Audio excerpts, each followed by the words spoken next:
experts. First day, Professor Jal Obedi from Bridgewater State University, he addressed you.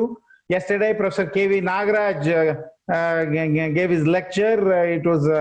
We are very grateful for your excellent responses, and we have got the feedback from all of you.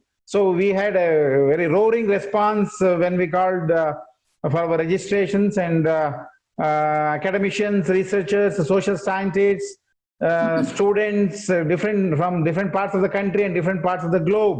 They have joined us. Today, we have an excellent and eminent personality, Dr. Srinivas Melkote, the Professor Emeritus of Bowling Green State University, Bowling Green, Ohio, United States of America. So we are very proud that Dr. Srinivas Melkote is alumni of the Department of Communication, Bangalore University. As all of you know, Department of Communication, Bangalore University nearly has a half-century history, and this is one of the major media schools in this country. Especially Department of Communication, Bangalore University is one of the oldest schools among 300 schools, 300 media schools in India. So we are very proud to have Dr. Srinivas Melkote today, and he'll be delivering a lecture on development communication in the present scenario. So we are very happy, and I welcome you, sir, and I welcome all the participants. May I request my colleague, Dr. N. Sanjuraj, Associate Professor, Department of Communication, Bangalore University, to deliver the welcome address. Thank you, sir. Good evening, communication and media fraternity, honored guests, members of the faculty, colleagues, our distinguished participants. With a great pleasure, I welcome you all for another insightful session with eminent speaker for the third day. Thank you for the encouragement you have offered, support and involvement for smooth conduction of international series of webinars for last 2 days. Once again, welcome everyone to third day of the webinar on behalf of the Department of Communication, Bangalore City, Bangalore, for its first edition of international level live webinar on the resiliency of media in the times of global crisis, challenges and opportunities. It's an honor to welcome Honorable Vice Chancellor Professor Venugopal K.R. Hearty welcome to Chief Guest and Key Speaker for the day, Professor Srinivas Melkote. I hearty welcome my colleagues, Dr. B. Professor and Chairman, Department of Communication and Webinar Chairperson, and Dr. B. Sharashri, Associate Professor and I take the honor to introduce Professor Srinivas Melkote, sir. Firstly, Bangalore City is very proud to mention that Professor Srinivas Melkote is alumni of our Bangalore City. Dr. Srinivas Melkote has been a teacher in the field of media production and studies, journalism and mass communication for more than 30 years. He has taught at universities in India, US and Jamaica, and is currently a full-time professor in media production and studies in the School of Media and Communication Studies, Bowling Green State University, Bowling Green, Ohio. Professor Srinivas Melkote has researched and published extensive range of issues ranging from role of communication in directed social change, participatory communication, diffusion of innovations, international communication, health communication, communication strategies for HIV/AIDS prevention, mass communication theory, quantitative research methods, media effects and communication pedagogy. His book Communication for Development, Theory and Practice for Empowerment and Social Justice, third edition, co-authored with Dr. Leslie Steves, is a core text for courses on media and communication in directed social change in colleges and universities around the world. Professor Srinivas Melkote's current interests are examining the role of media and communication in achieving social justice. His work in social change communication examines the roles of globalization, economics, politics, and hegemonic discourse in sustaining and widening the inequality gaps between people in societies around the world. Professor Melkote is also active in examining the role of media in acculturation, body dissatisfaction, and health-related issues. Today, Professor Srinivas Melkote, sir, is going to talk about development communication in the present scenario. Sir, hearty welcome once again, and over to you, sir. Thank you, Dr. Sanjuraj. Thank you, sir. Now, I request Dr. Srinivas Melkote. Dear friends, as all of you know, And Dr. Srinivas Melkote is such an expert and a scholar, and who gave a new dimension to development communication. He is recognized globally, and many of his theories are learned by the students of journalism and mass communication. We are very proud that he gave a new dimension to different subjects in mass communication and journalism. And he's an excellent researcher, and he has written quite a lot of books, and his theories are still relevant. And we are really privileged to have Dr. Srinivas Melkote. In spite of his busy schedule, he made it. So now, on behalf of all of us, let us request Dr. Srinivas Melkote from Bowling Green State University, United States of America, to deliver a lecture on development communication in the present scenario. Sir, over to Dr. Srinivas Melkote, sir. Thank you. Thank you very much for giving me this opportunity to be speaking today to all of you. As given in the introductions, I am an alumnus of Bangalore University. I must also point out to you that my interest in development, actually the seed was planted during my time at Bangalore University.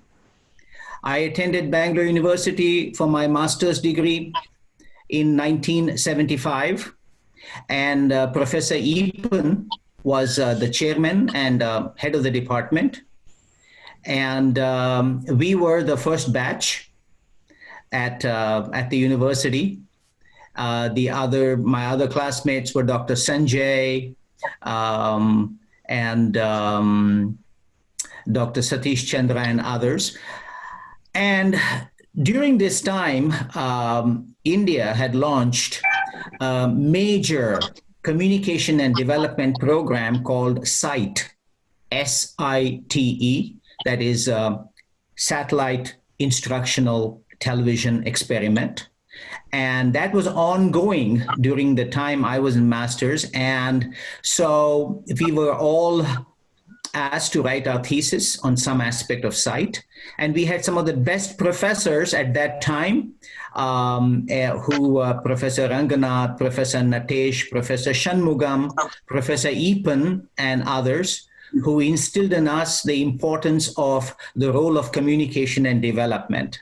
I'm very happy to tell you that I never abandoned my interest, and from that time onwards, from 1975 onwards, everything that I have written about and talked about is about development, particularly the role of media and communication in development. So today, the topic that I have chosen for you is the present situation, the present scenario, and what should be the role and place of media and communication in development and social change. Now, we scholars and practitioners have been writing and doing work in this area for many decades now. And development has brought about a lot of positive changes in India and other parts of the world. Programs in India like the 5-year plans and other programs of the government, work done by the NGOs and others have highlighted the role of development, and particularly for us, the role of communication and media in development. So a lot of good has come about as a result of that. However, there are also a few negative aspects. The socio-economic inequality that exists both in India and in other countries, including the United States where I live, and poverty, lack of opportunities, lack of access to resources for a large number of people is still there in spite of decades of work in development. And that is the area that I want to dwell today, and especially in the present scenario where the entire globe has been affected by coronavirus. One thing that we have seen right before our eyes is how this virus, this pandemic, has affected very badly the vulnerable segments in society.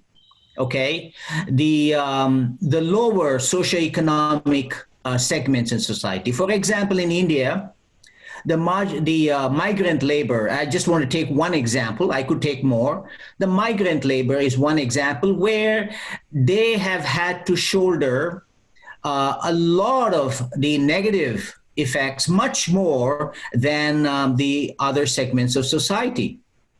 Similarly, here in the United States, we have seen the mass media have reported, that the negative effects of coronavirus has hit the poorer sections of the American population, especially the African American population. They have seen greater suffering and deaths among their communities than others. So this again highlights a point that we scholars and practitioners have been saying and doing for a long time, that socioeconomic inequality in society really is hurting the vulnerable segments because they are the first to experience negative effects. So today my talk is, I feel, much more relevant because of these kinds of issues. And I want to dwell on this as I don't want to talk about the success stories, I'm sure, and there are many success stories, but I want to talk about areas where things could be improved compared to what is going on now. So the idea of development towards social justice outcomes is finding a common ground among scholars and many professionals today. I agree with this view and conceptualize development as a process of directed change with the establishment of social justice as its objective. The goal of social justice should serve as an anchor for development communication theory and should propel social transformations in global communities. But what is social justice in directed change? And what are the ways in which we can operationalize the term and concept social justice?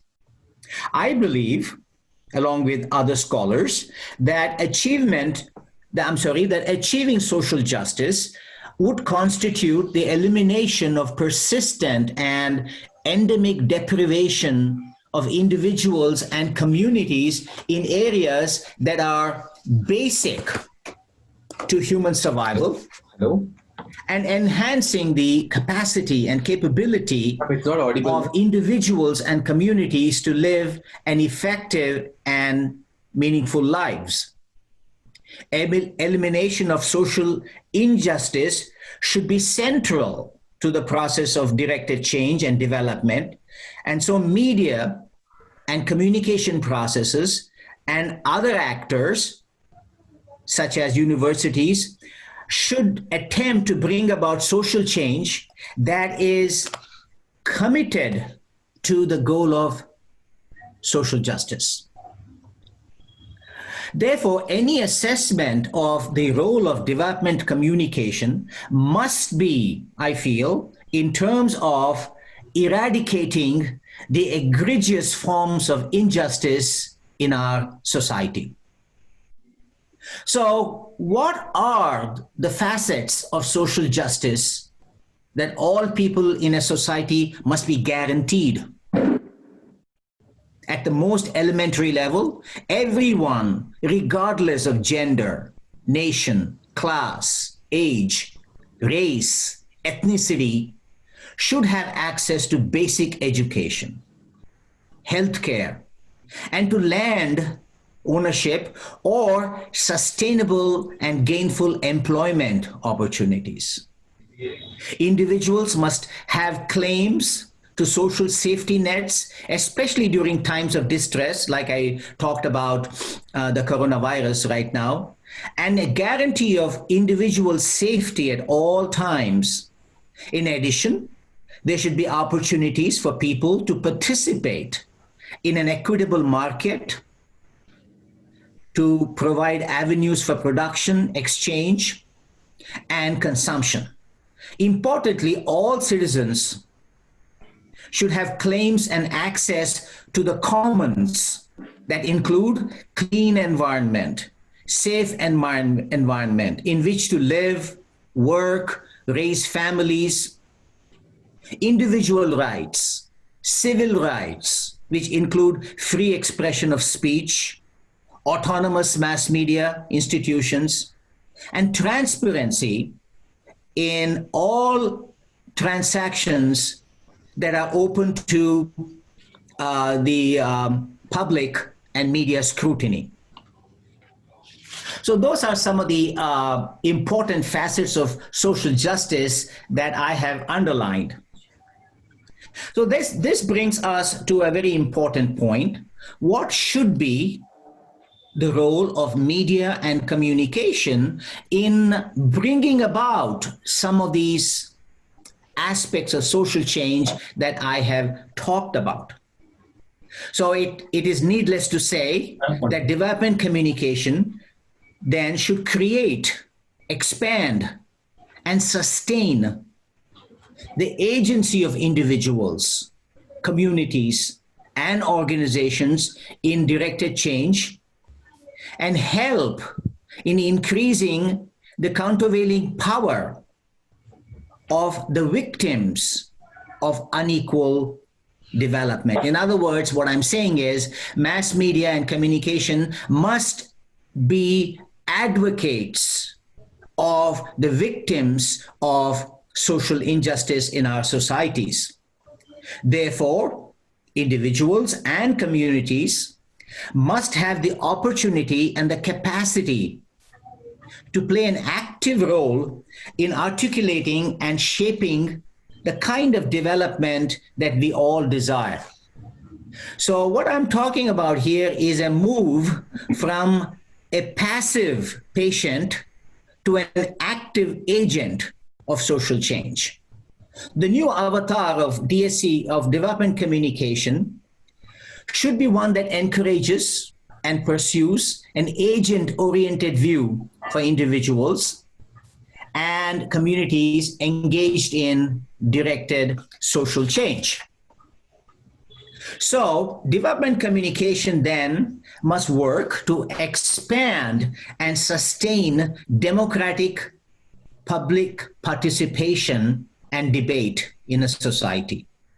Public participation and debate and discussion are necessary for creating transparency and for making responsible social choices. Public participation can also create shared norms and behaviors on many social and cultural issues, which then can have a beneficial effect on public policies, arrangements, and conventions that are related to these matters and concerns. Other desirable communication approaches include the mobilization of public media to influence public opinion, raise awareness about important issues, and win public support for issues and projects that challenge the systemic social injustice and promote human rights. So I want to talk about some specific aspects of the work of development communication now. And I want to get started with encouraging grassroots participation. Many scholars over the last 5 decades have favored active participation of the people in development, especially at the grassroots level. However, in many cases, the structures of elite domination have not been disturbed by these participative approaches. Thus, marginalized people, people at the bottom of our socioeconomic ladder, have been asked to participate in a national debate or in development and change, while the agenda and the solution to the problems have often remained under the control of the elites and external change agencies. So I believe that true participation should go beyond such tactics and involve people and communities at the grassroots level in social and political action. The participatory model that I envision would incorporate the framework of critical social change and involve social mobilization at the grassroots level, at the community level. Ideally, what I'm trying to hint at here is that development communication in the participatory model that I have talked about just now should serve as a facilitator of empowerment. It should empower local communities. It should strengthen local knowledge, local languages, local experiences, and narratives, and local stories, and encourage active agency at the grassroots in the process of social change. Critical scholars have called for local culture-centered community or citizen media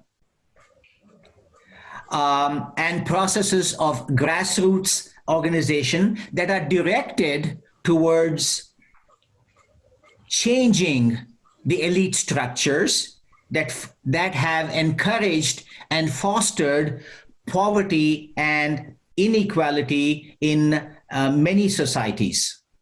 The empowerment framework, I don't have much time today to talk about the empowerment framework, but the empowerment framework privileges local actors, local community, alternative rationalities, and alternative modes of organizing which are influenced by the lived experiences at the margins of society, that is local people, people at the bottom of the socioeconomic ladder.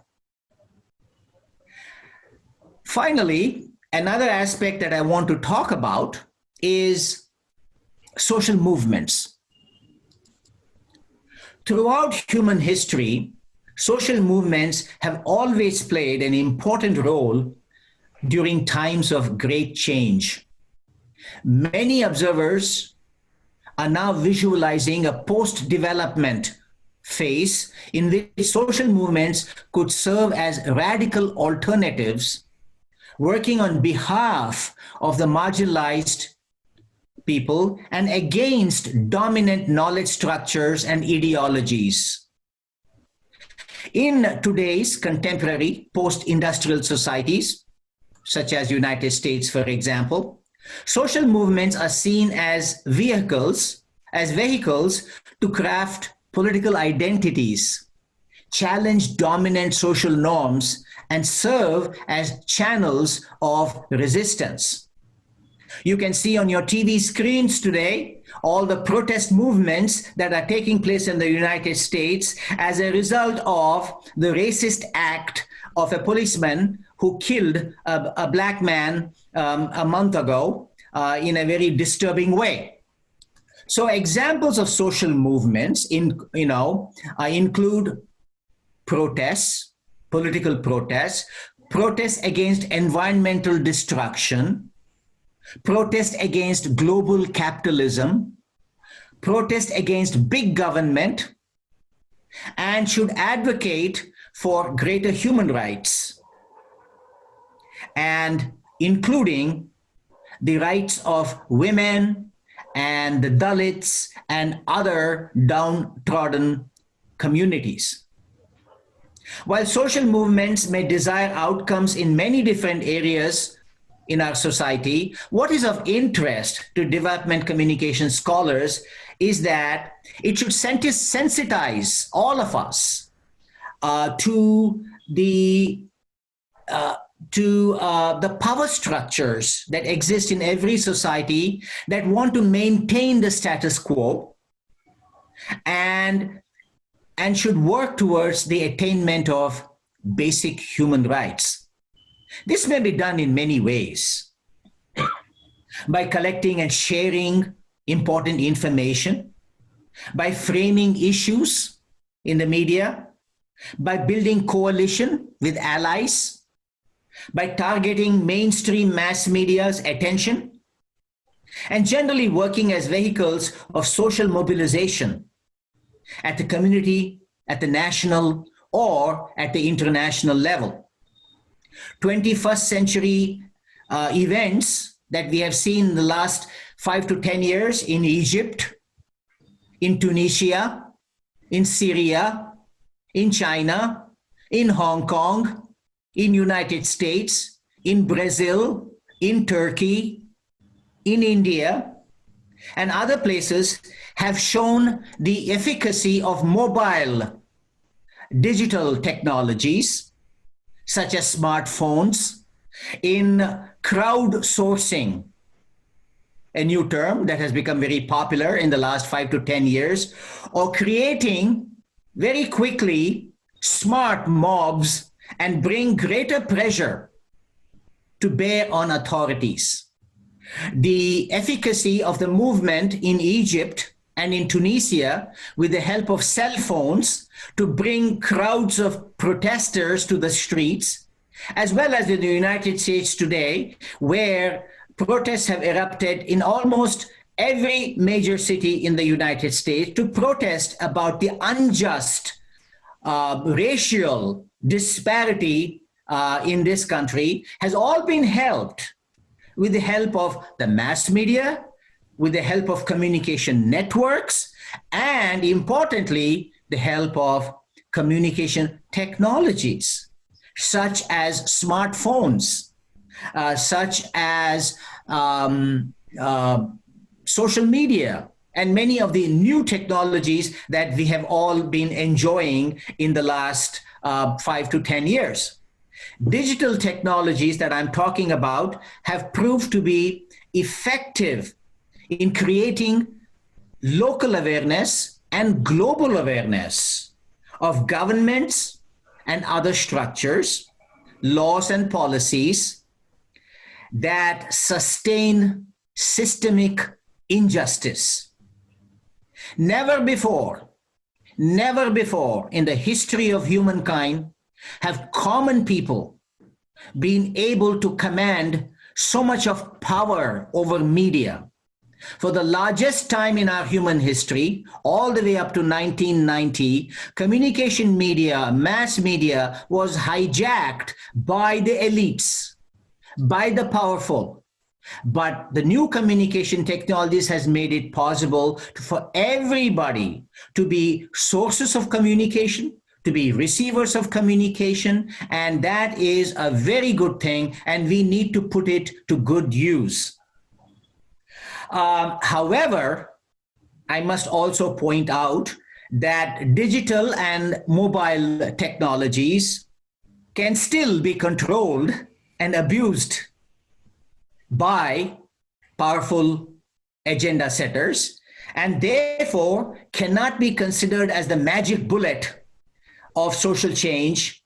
And so we have to be also mindful and critical of these kinds of challenges. So those are some of the highlights that I wanted to talk about: grassroots participation, social mobilization, use of social movements to bring about greater sensitization to the injustice in our societies. And that should be a major role of development communication today. All right.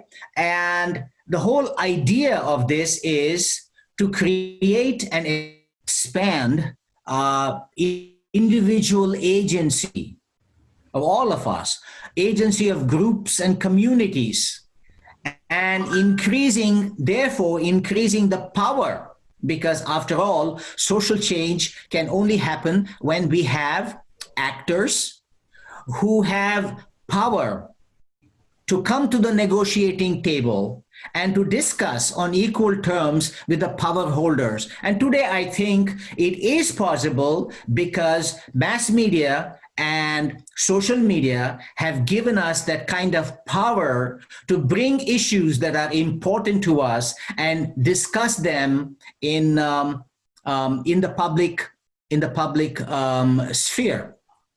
So the role of development communication today, I believe, is not only to achieve freedom from inequality, freedom from, we have had this for a very long time, and we continue to have it, where many people don't have access to healthcare, don't have access to education, basic education, don't have access to sufficient food, don't have access to a lot of life-giving opportunities. That problem still exists in India, still exists in the United States and the rest of the world.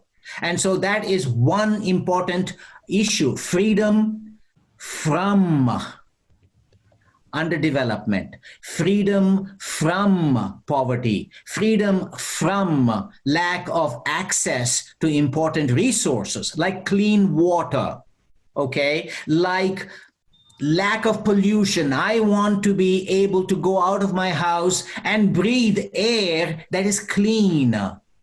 These are what I said earlier as commons. We all saw in the first few weeks of the lockdown how the air in India has completely changed. In the city of Jalandhar in Punjab, one fine morning, I'm sure you all know this, one fine morning, people woke up, opened their windows, and they could see the foothill of the Himalayas. And people below the age of 30 had never seen from their windows the snow-capped mountains, because it was completely covered by polluted air. And 1 month of lockdown cleared the air, and now people could open their windows and see beautiful snow-capped mountains 200 kilometers away. That is what, we have been talking about. We have been talking about climate change and what climate change can do, but we never had an empirical example of how bad the situation is in this area of climate change, how our air and water and other resources are completely polluted. And in a very serendipitous way, the coronavirus, by putting us all into lockdown, by shutting down everything, has showed us the options that are available, the opportunities, of how we can improve. All right. So we need freedom from all of these things. That is one very important thing that development communication should, encourage and play a positive role. Another aspect that I have also always talk about is something that is much closer to the politics of 21st century. The politics of post-development, that is, after development. After I have had enough food in my stomach, after I have access to education, after I have access to healthcare and all the other good things, then what? There are other things that need to be achieved. And that is freedom to become who I want to be. All of us living in democratic societies, okay, have the God-given right to live productive and meaningful lives. And so today in the 21st century politics, we are talking about issues like racism, casteism, and other kinds of issues where people are unable to be what they want to be. The rights of homosexuals, the rights of religious minorities, the rights of other people who want to live productive lives, who want to live lives where they want to abide by all the laws, but they want to live meaningful lives. That is freedom to be who you want to be. And so today we have those kinds of issues. Here in the United States, the racial unrest, and, in India, the issues of gay rights and rights to, other kinds of expression. They're all gaining a lot of attraction, and that is another area. So we have freedom from inequality and freedom to become who you want to be, so that we can all live meaningful lives, because that is a God-given right. So with that, I'm going to conclude today. Thank you so much for giving me this opportunity to speak with you today. And I am open to answering any questions you might have. Thank you. Thank you very much, sir. Are we audible to you, sir? Are we audible to you, sir? Thank you very much, sir. Are we audible to you, sir? Sir, ಕೇಳಿಸ್ತಾ ಇದೆಯಾ? ಕೇಳಿಸ್ತಾ ಇದೆಯಾ?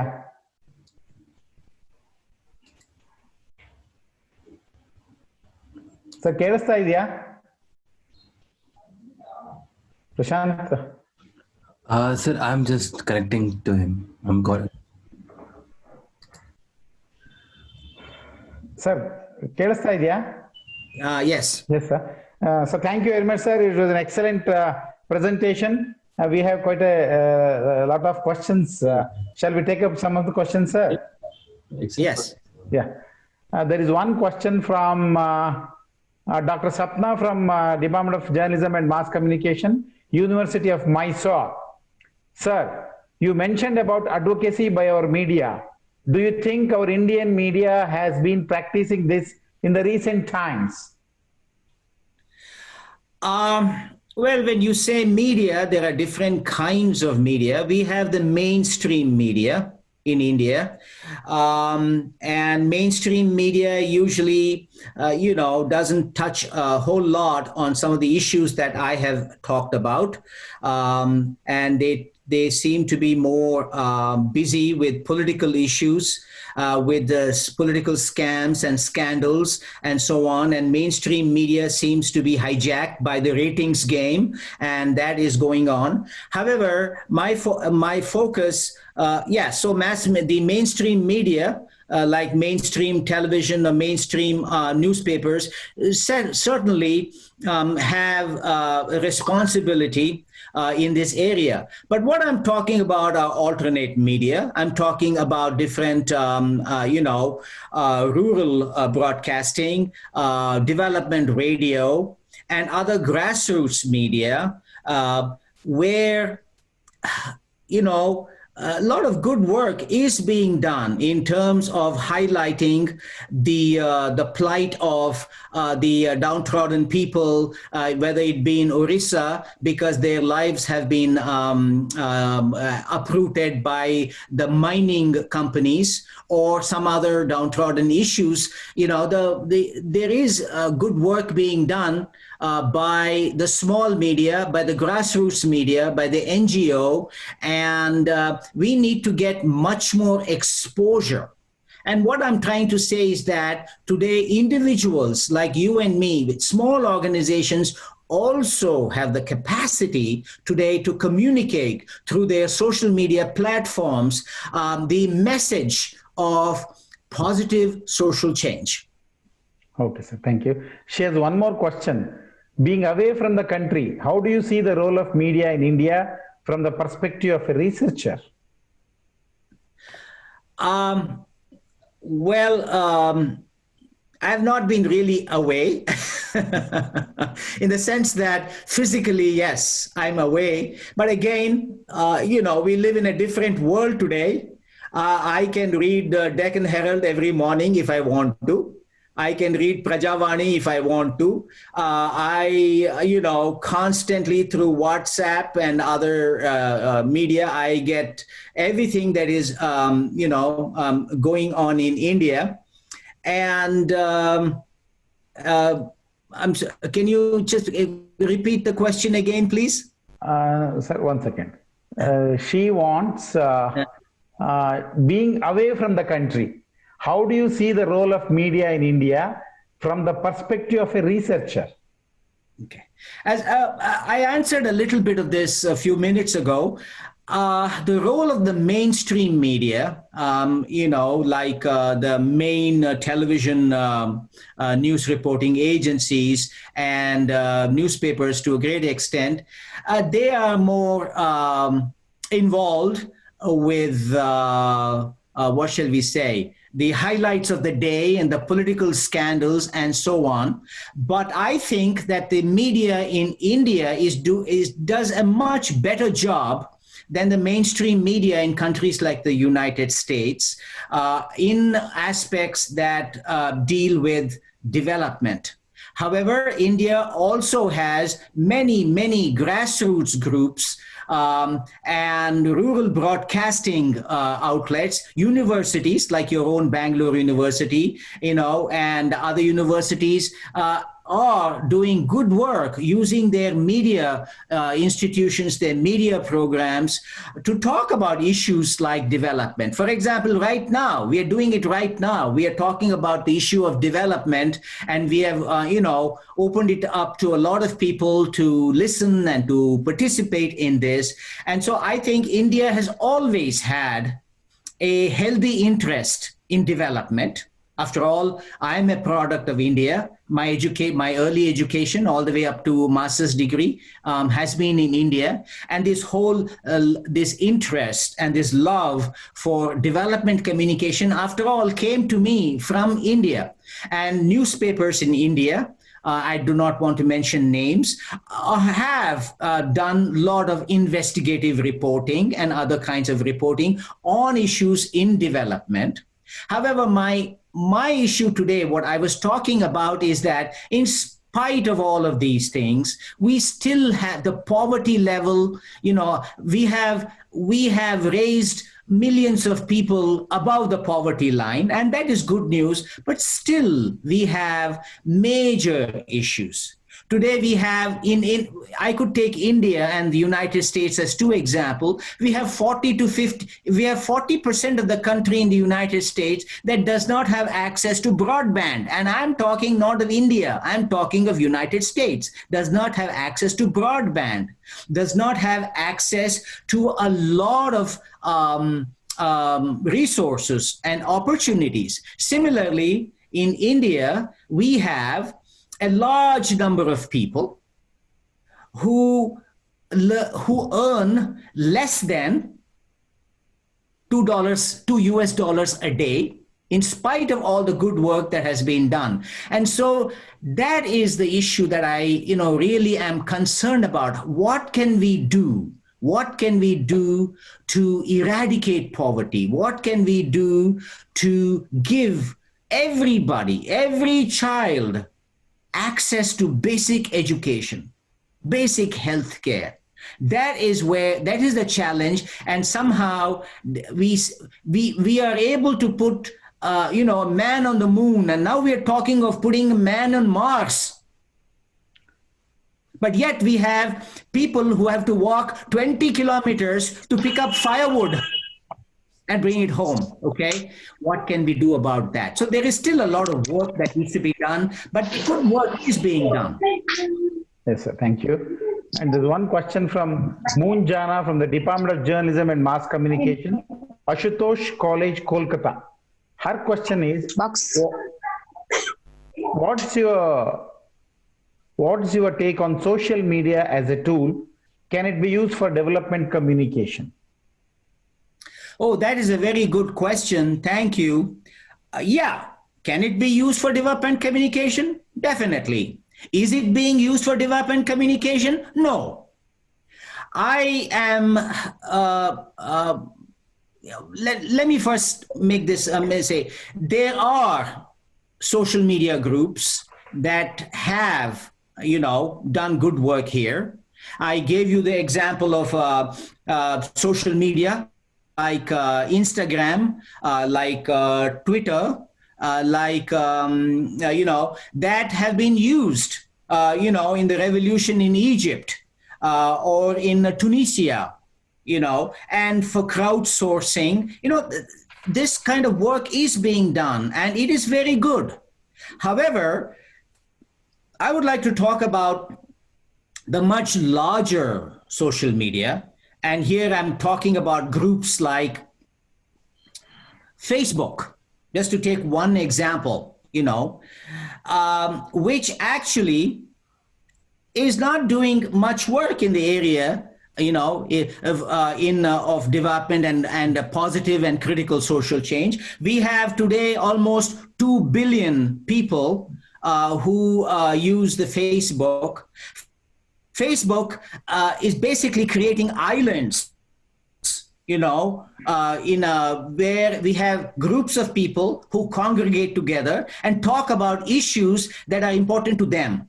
So these have become beautiful gardens, lovely gardens in the desert, and they are unconnected from some of the issues. But worse than that, social media, like in Facebook, have created new dangers that are anti-development, such as conspiracy theories, such as channeling negative ads, advertisements and stories that are made up to not build society, but to break up society, to create distrust. So there are many stories in India, in United States, where people believe that something is going on because they heard it on the social media, when actually that is not true.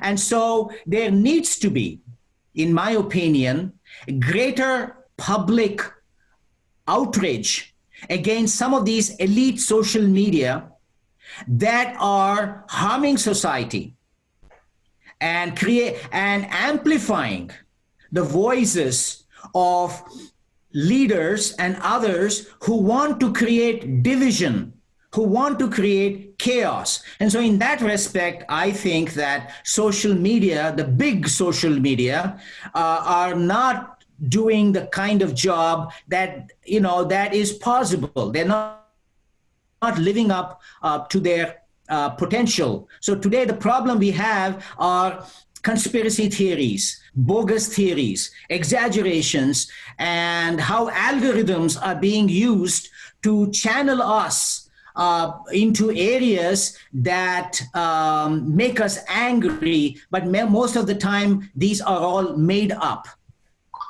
Okay, thank you. There is one question from K.S. Ragini. She is assistant professor, Malayalam University, Kerala. Her question is, foreign direct investments and SEZs, privatization, etc. have become the watchwords of development nowadays. As you always say, development to be meaningful, it requires self-sufficiency for all before superfluity for some. So please offer your views on these watchwords of development in the recent days. Foreign direct investment. Well, that is a very good question. I don't know if I can do justice to that because it takes a lot of time, but I will try. And, we have had, when I was in India, when I was a student in India, India was a closed society from an economic point of view. Everything was locally produced.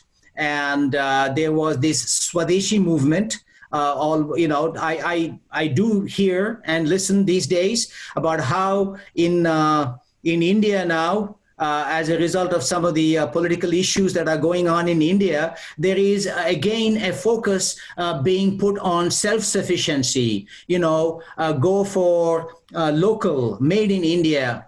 I must tell you that my entire life that I lived in India was that India.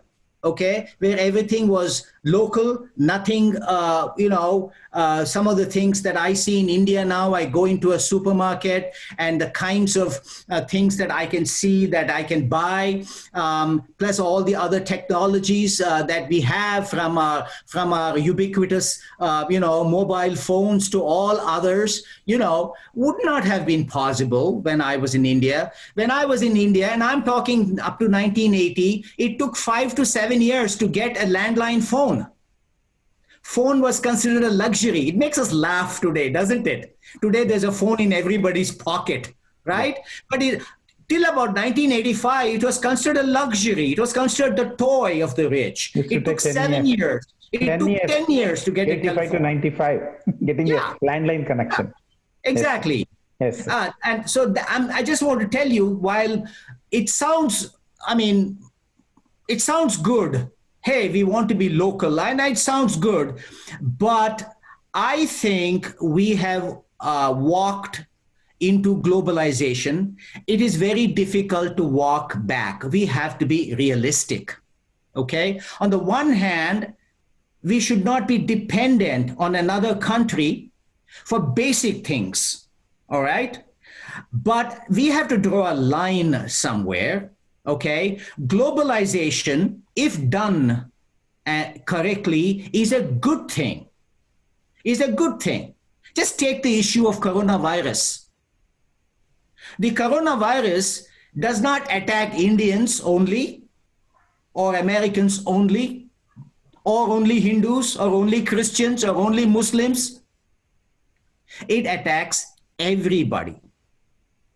So in a situation like this, especially at this global community, don't you think it is important for all of us, all over the world, to join together and fight this foreign, non-human enemy? Are we doing it? No, we're not. We are fighting with each other.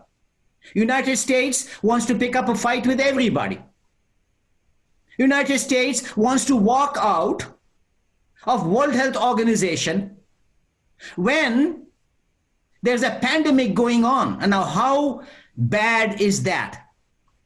Okay, so globalization has a lot of good things, but we need to make use of that. Today we have means of communication. We have economics that works at a global level. All of us, our standard of living, our access to things have improved drastically because of the global chain, in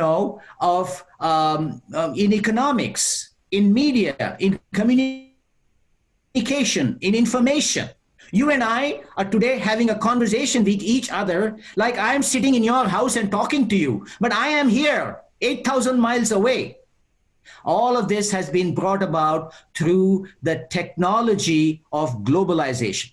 So what I would like to say is that, yes, it is important to be self-sufficient in some areas, but we should not turn a blind eye to globalization. It is not even possible, even if we wanted to, because we have crossed that bridge. All right. However, we have to keep our eyes and ears open to any kind of situation that creates dependency. That would be my view. I take the middle path here. Thank you, sir. Thank you.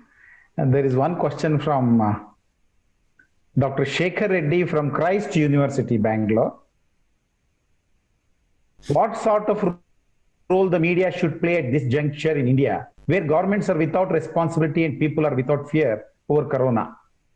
How to understand that the Indian government declared lockdown when there were hundreds of corona cases and listing all restrictions and lockdown when India has reached this top position in corona cases with crores?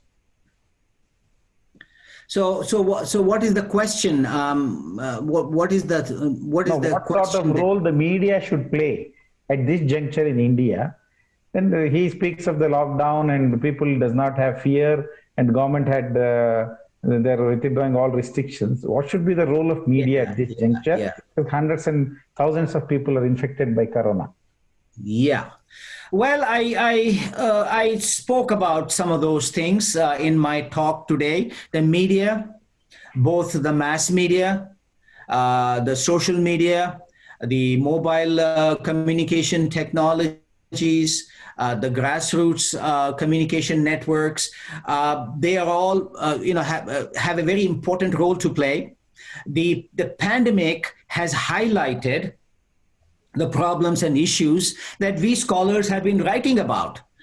We have not had a pandemic of this kind, but we have had small scale issues every day, where people, families all over the world and in countries like India, United States have lacked access to resources. Okay. And we have tried to point this out in our books, in our conferences, in our papers. But today, the pandemic, the coronavirus pandemic, has thrown this issue out into the open. Now we all have seen. We have all seen what can happen. And notice what has happened. The people with the least amount of power are the ones who have suffered the most. In the United States, the death rate among African Americans due to coronavirus is much, much higher than other communities. In countries like India, it has thrown open the issues of adequate health care. We can see now how bad healthcare is. That when a pandemic or any kind of big problem hits, basic healthcare is not available. We don't have enough facilities for testing. United States, one of the richest countries in the world, we don't have enough resources to test people. How are we going to overcome this virus? This virus is not going to go away tomorrow or day after tomorrow. It is going to be with us for a long time. We need things like testing. Everybody needs to get tested. If I want to get tested today, I should be able to go get a test. That's not rocket science. You can put people on the moon. You can't test me for coronavirus. I have to wait 5 days and wait in queue for 5 hours in the hot summer to get testing. That does not make any sense. And things like contact tracing, there should be, like they have done in South Korea, to give you one example, where immediately through contact tracing, we can trace all the people who have been come in close contact with somebody who's infected, and then contact them and quarantine them. Okay. And so these technologies are not there, or they're not available. And we see how at this time, we see how our healthcare is in such a bad shape that is simply not up to par in dealing with some of the issues here. So yes, the media and development communication have a very important role to play. We all have to take up, each one of us has to take this up and say, this is something I do not accept. This cannot go on. Okay. And we need, healthcare, basic healthcare. We need access to basic education. And so I would say that we need to accelerate our efforts, something we have been doing in development communication. But now that we have seen it in action and see how bad things are when a pandemic hits us, we need to further work. For example, some of the things that I've talked about in the topic today is to create a public sphere, a transparent public sphere where the mass media can throw up issues that are affecting our community, that are affecting our country, like the example I gave you now, and talk about it.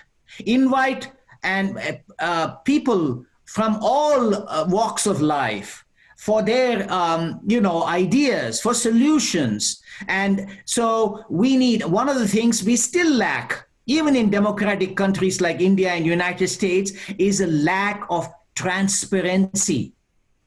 Okay, everything in the upper echelons of political circles is opaque, is behind opaque curtains, and we can't see that. This should not happen in the 21st century. Democracy is not just going every few years and casting your ballot. Democracy is for all of us, not pointing fingers at you or somebody else, all of us to take this on and do whatever we can. We all have communication at our fingertips. I can start a blog if I wanted to.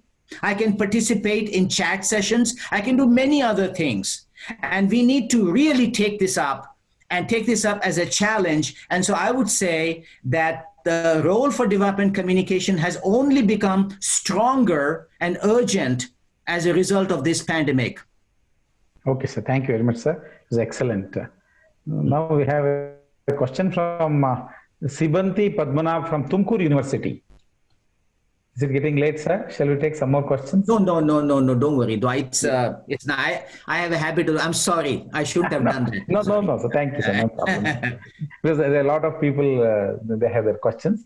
And this is from Sibanti Padmanabh from Tumkur University. His question is, sir, don't you think increased commercialization of media is a threat for development communication? Increased commercialization of media is what again? Please tell me. Don't you think increased commercialization of media is a threat for development communication? Of course.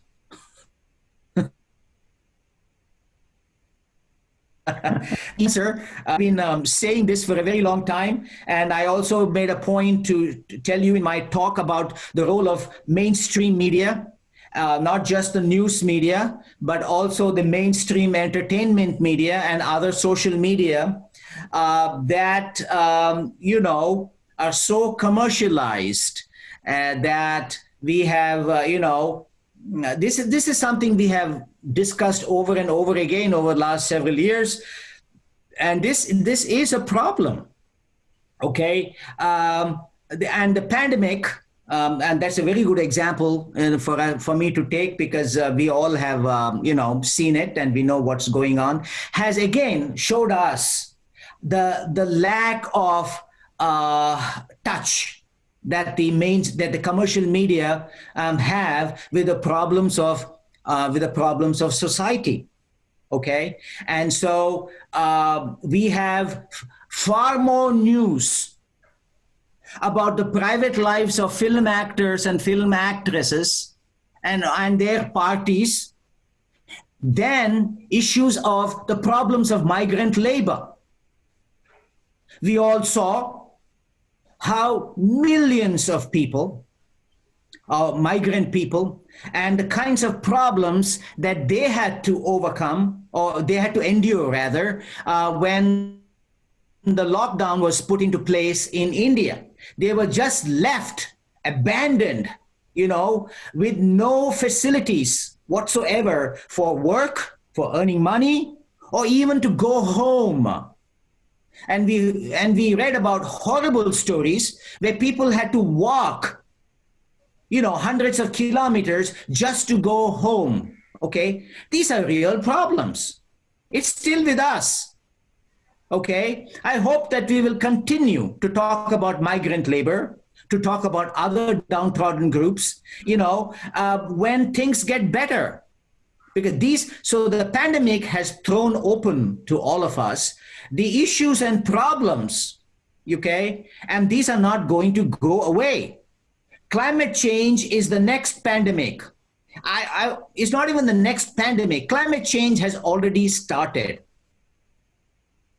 If we have not realized this, then we need to realize this. So we have to talk about the pollution in our air, in our water, rather than the private lives of politicians or actors. And so today, the mainstream mass media is beholden to the ratings game.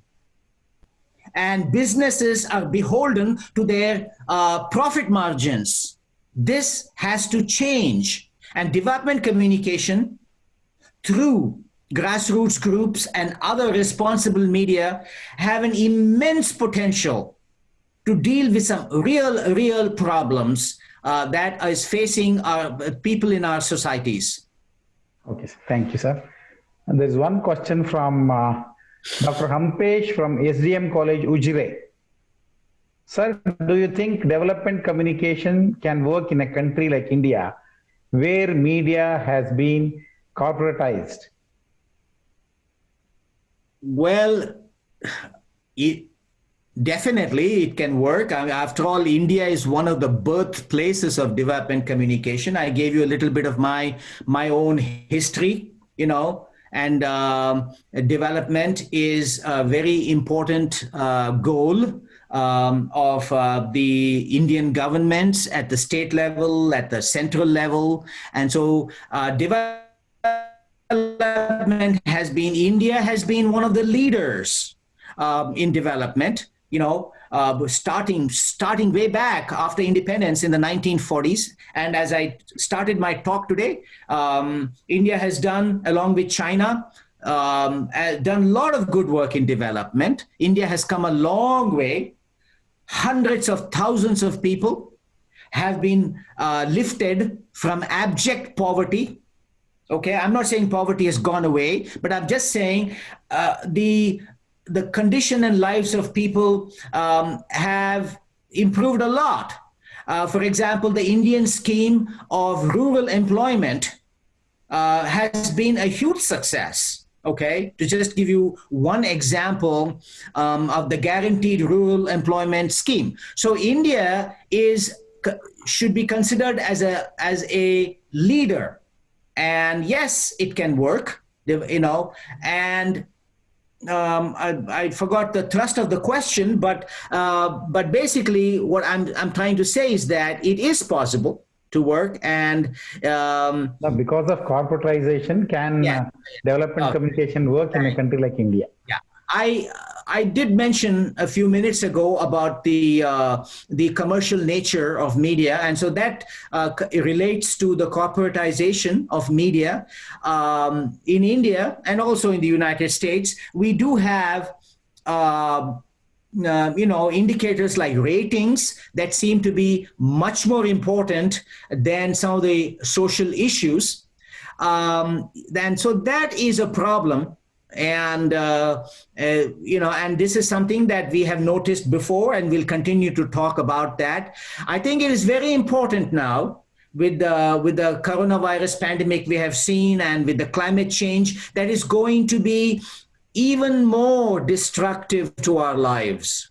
In the case of coronavirus, it hit us, the individuals, but left our structures, our markets, our buildings intact. Climate change is going to hurt individuals, is also going to destroy our buildings, it's going to destroy our power plants, it's going to destroy, a lot of things. And after we get over this coronavirus pandemic, we still have a battle with climate change, and which means major change in people's lives. Now, look at United States.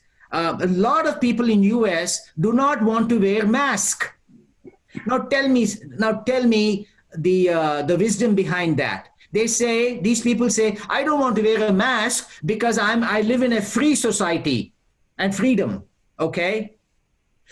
And if in the face of danger, like you go out, you could be infected with coronavirus. In the face of danger, if people don't want to wear a mask, what hope do we have to avert climate change, where we have to make major changes in our lifestyle, not just wearing a mask?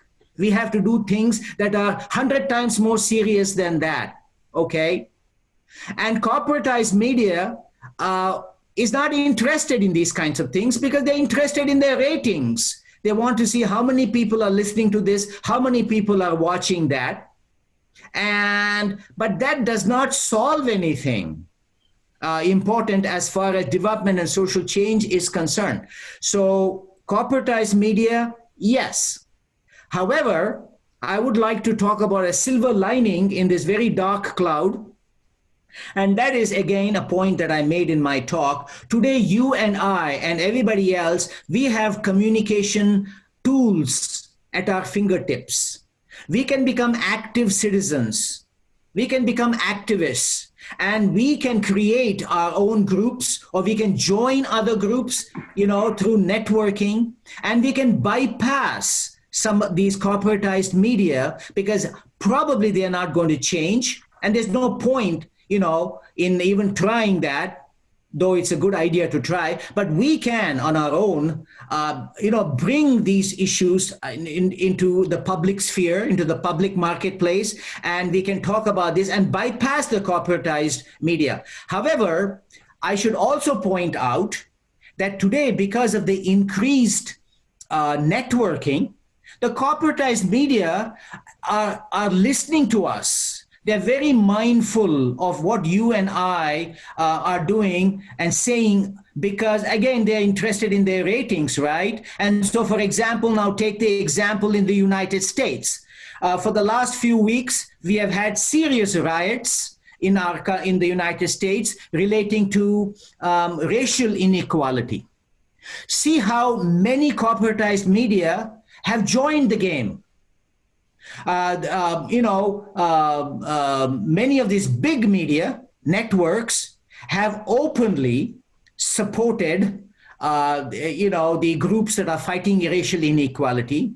Many American shows, television shows, movies, programs that have depicted racial inequality, like white superiority over brown people and black people, those shows are being canceled. They're being taken out of circulation.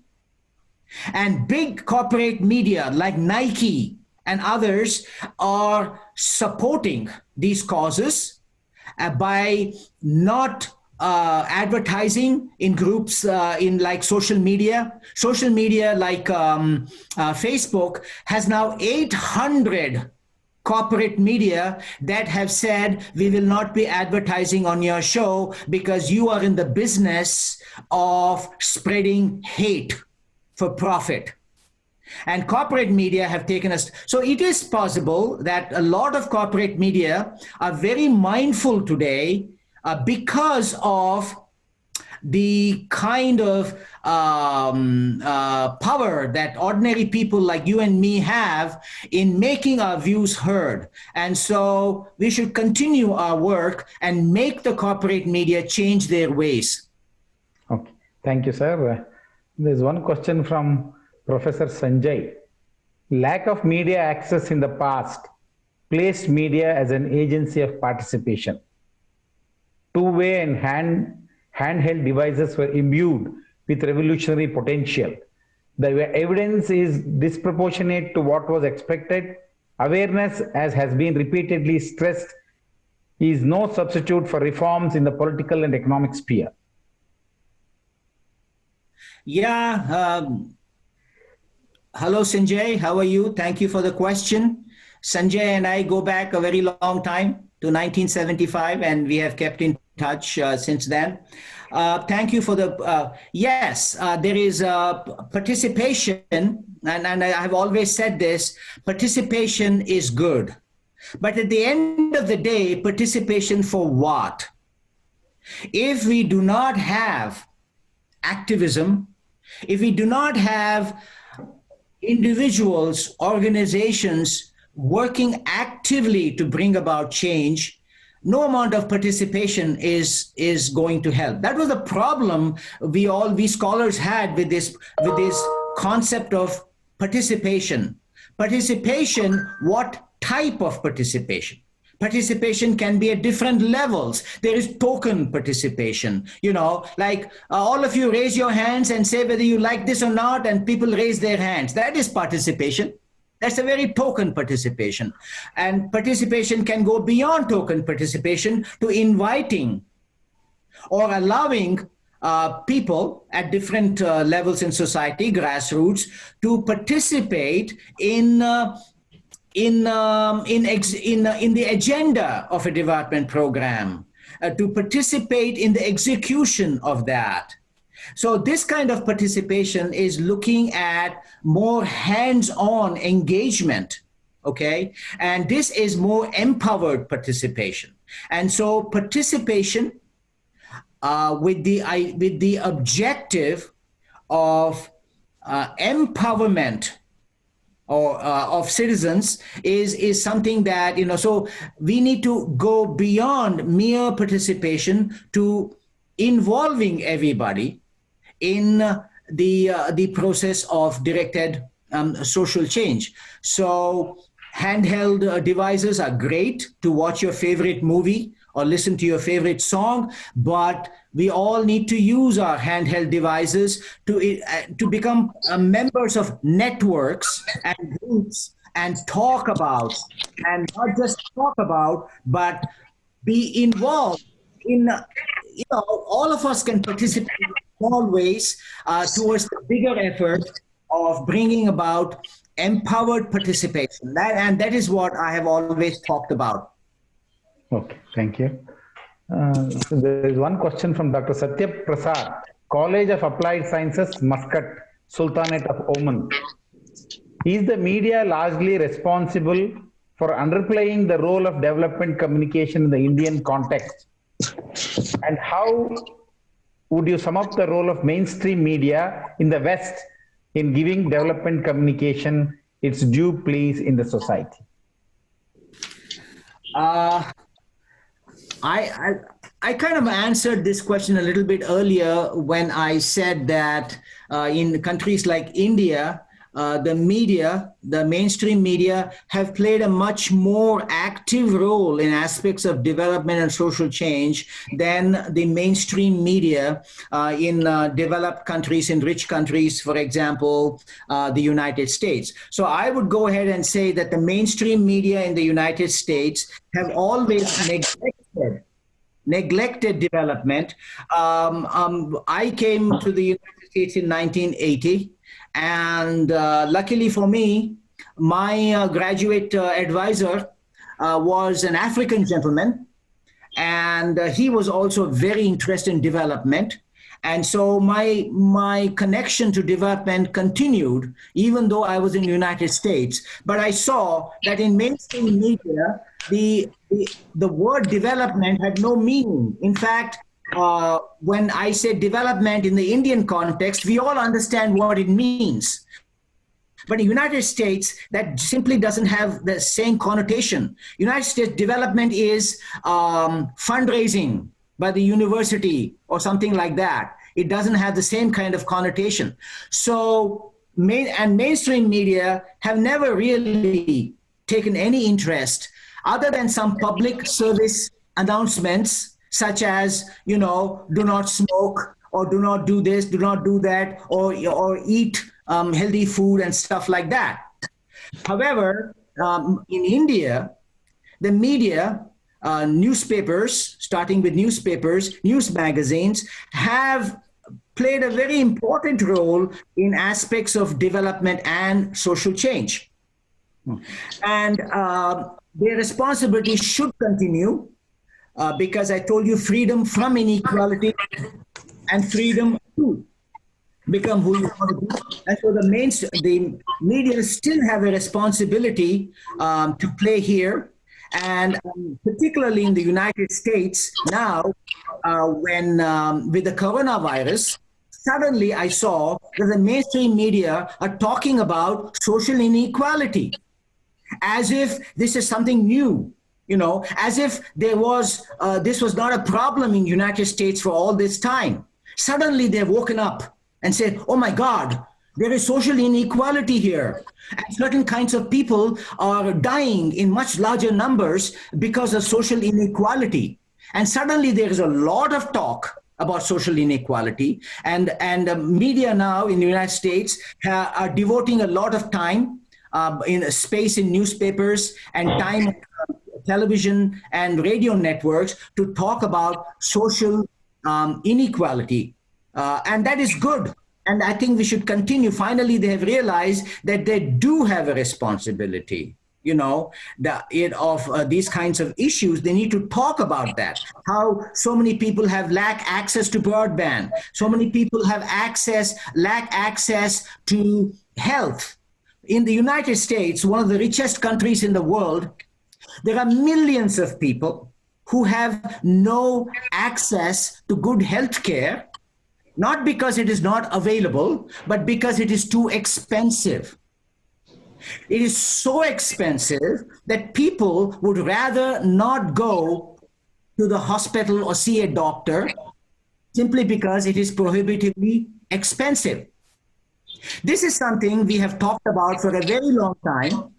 It is coronavirus that has taken this and put it in the center in front of all of us. And we have seen that United States, they cannot even do testing. Okay, about 40 million people are now tested, and this is a country of 340 million people. Now you go and figure and see what percentage 40 million is out of 340. Lack of access to health care. Okay, suddenly we realize, oh my God, this is a problem. And the media, the mainstream media, have taken notice of that, and they are working on that now. And so, yes, is there a responsibility? Absolutely, it is a responsibility, and it's good, and I hope that this will continue. Okay, sir. Thank you. There's one question from Venugopal Gowda, is assistant professor, St. Philomena's College, I think it's Mysore. Is it possible to disseminate more development content by major private media houses without compromising profit? Hello, Venugopal. Nice to get your question. Thank you very much. I hope you're doing well. So you said how this mainstream we can bypass. Is that what the main thrust of the question is? Is it possible to disseminate more development content by major private media houses without compromising profit?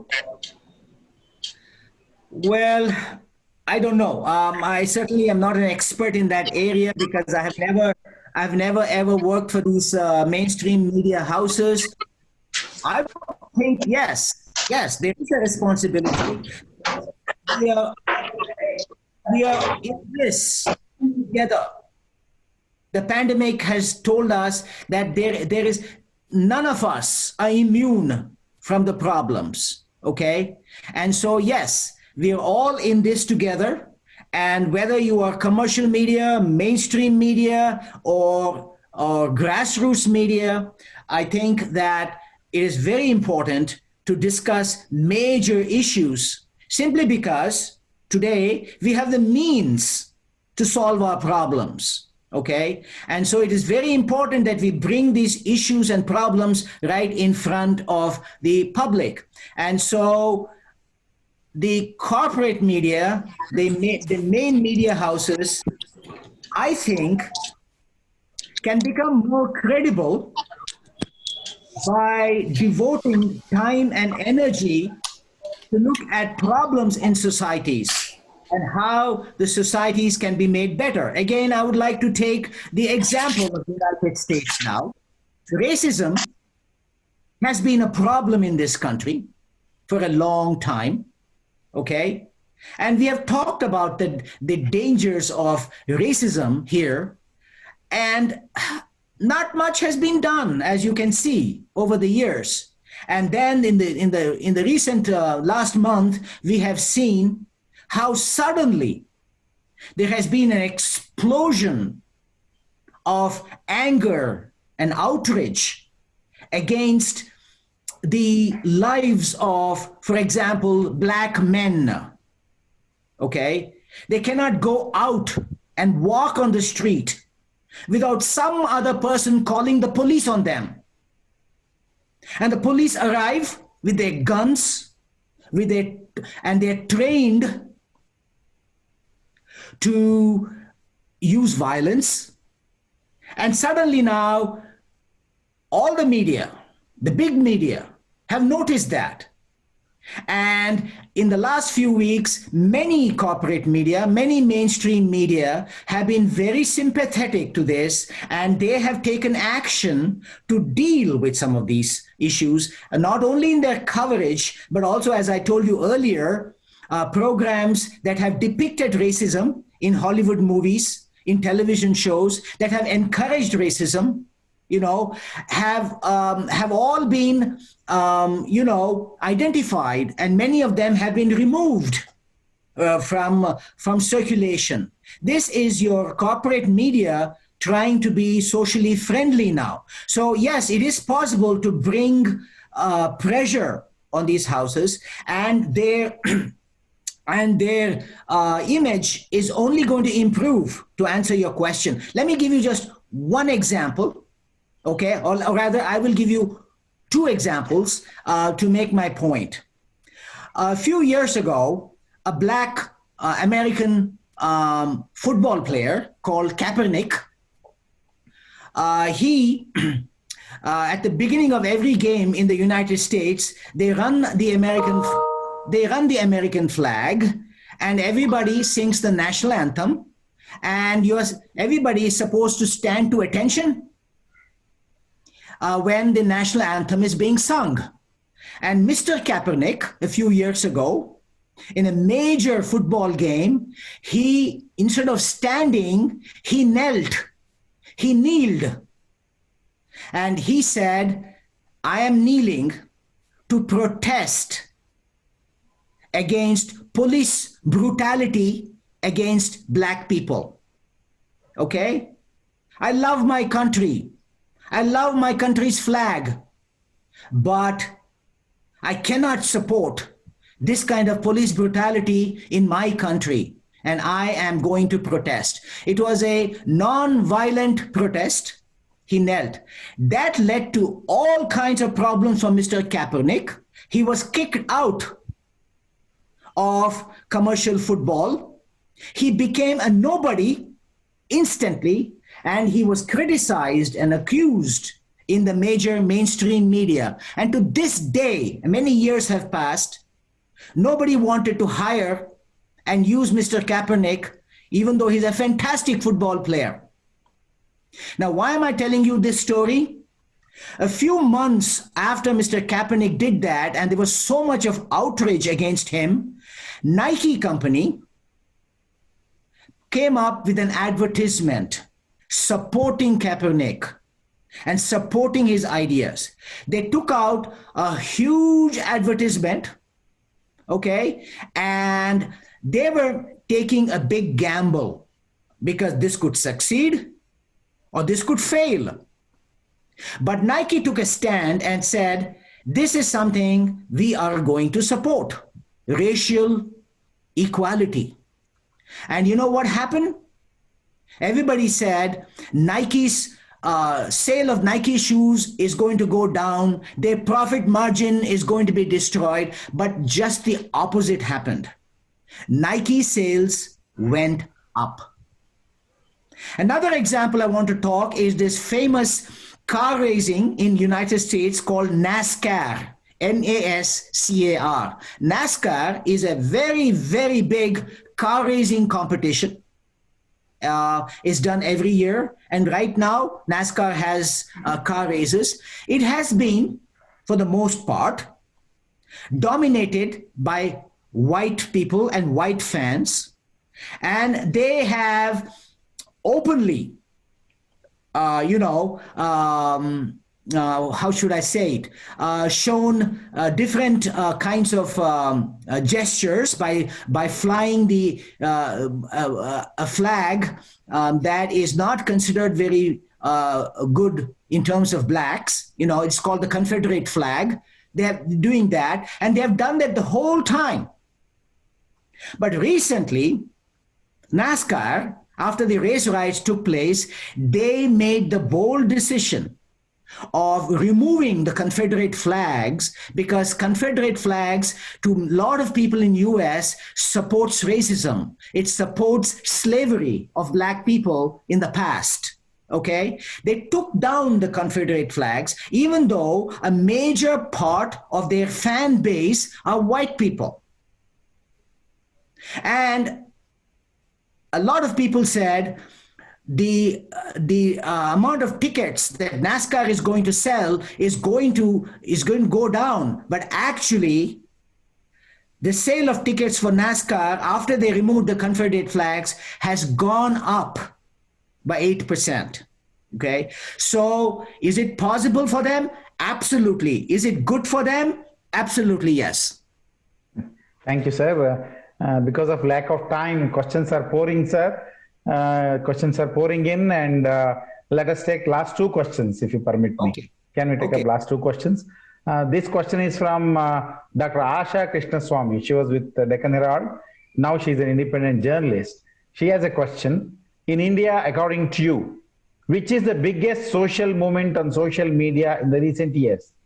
And during the lockdown time in the United States of America, has there been any noteworthy social media movement which has been able to restore belief in people, power in democracy? That's a good question. Yeah, kind of a difficult question, but I will try my best to answer. There have been social movements in India. I have read about activist groups and that have intervened on behalf of the tribal people in Orissa when the Vedanta company, was fighting for rights for mining in Orissa, and local people and tribals were being uprooted from their ancestral land. The mainstream media was not of much help at all in highlighting the plight of people who are uprooted from their ancestral land and things like that. And so there were social movements here, the activist groups here that intervened on behalf of these communities, and actually they succeeded in stopping the Vedanta company from going ahead with its plans. Similarly, some of the landmark legislations in India is also due to social movements. For example, the RTI, the Right to Information Movement, that is a dramatic and a very, very important legislation that has happened in India, the RTI, and it has done a lot of good, all right? And that, again, is an example of grassroots social media and other activist groups that made it absolutely possible. Another thing, area that I can think of as far as India is concerned is the monopoly of the Indian government on broadcasting. Even though the Indian government has always paid a lot of importance to development, broadcasting was in total control of the government. They would not even want to give universities licenses to broadcast, to do narrowcasting in areas in development. Now that in the last few years has opened up, again, due to a lot of good work by activists and other social movements. So yes, these are some of the examples that come to my mind immediately. As far as United States is concerned, there are lots of movements now, social movements. For example, using the new media now, we have groups that can, for example, do you have a petition?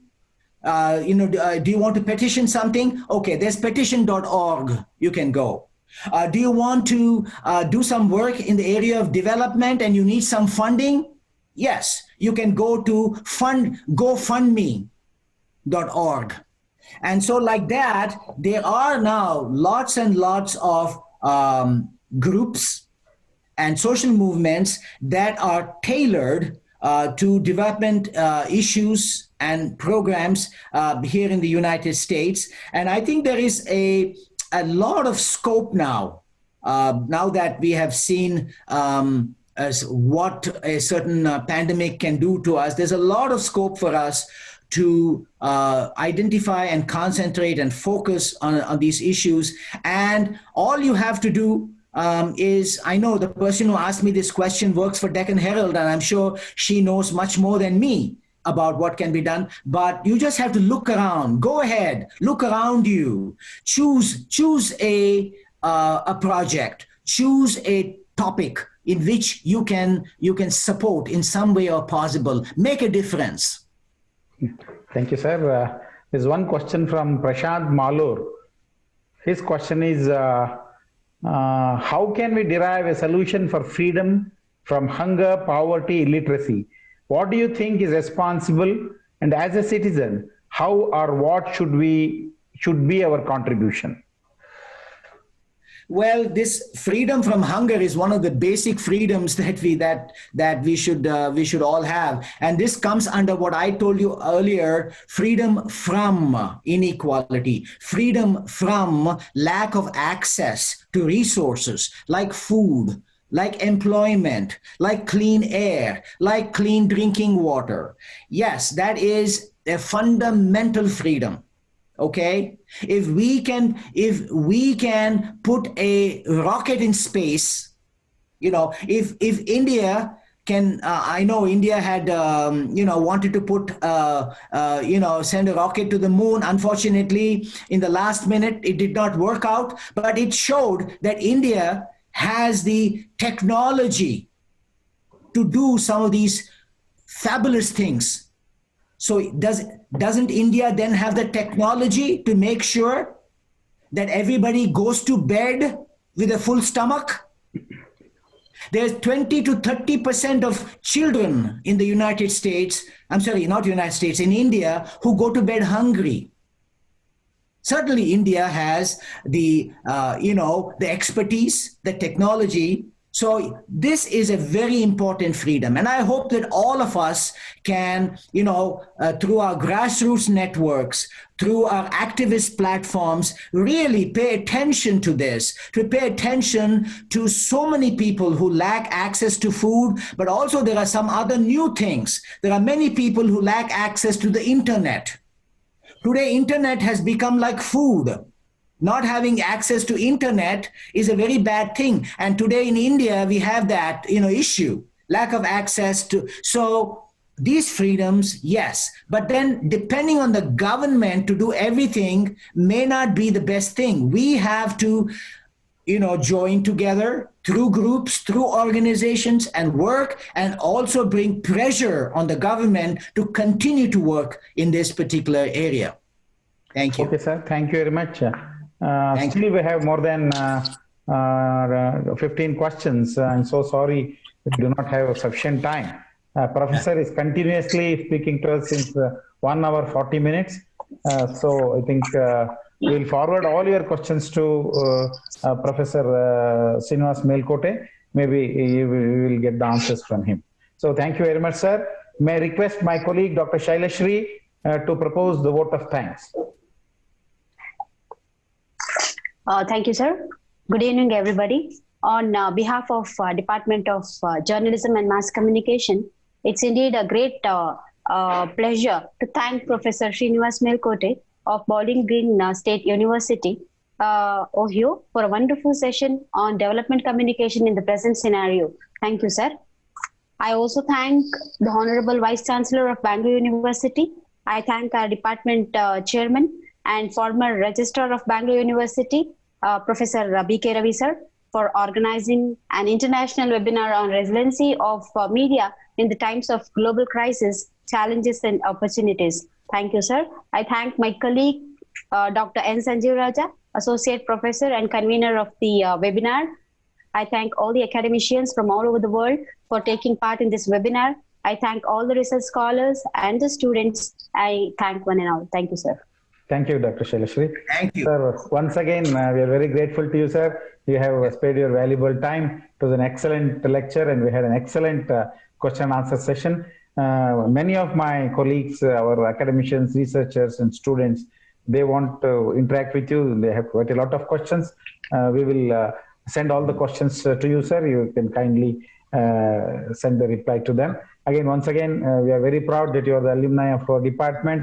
In spite of your busy schedule, you made it in a very early morning. So we are again very grateful to all of you. Thank you very much, sir.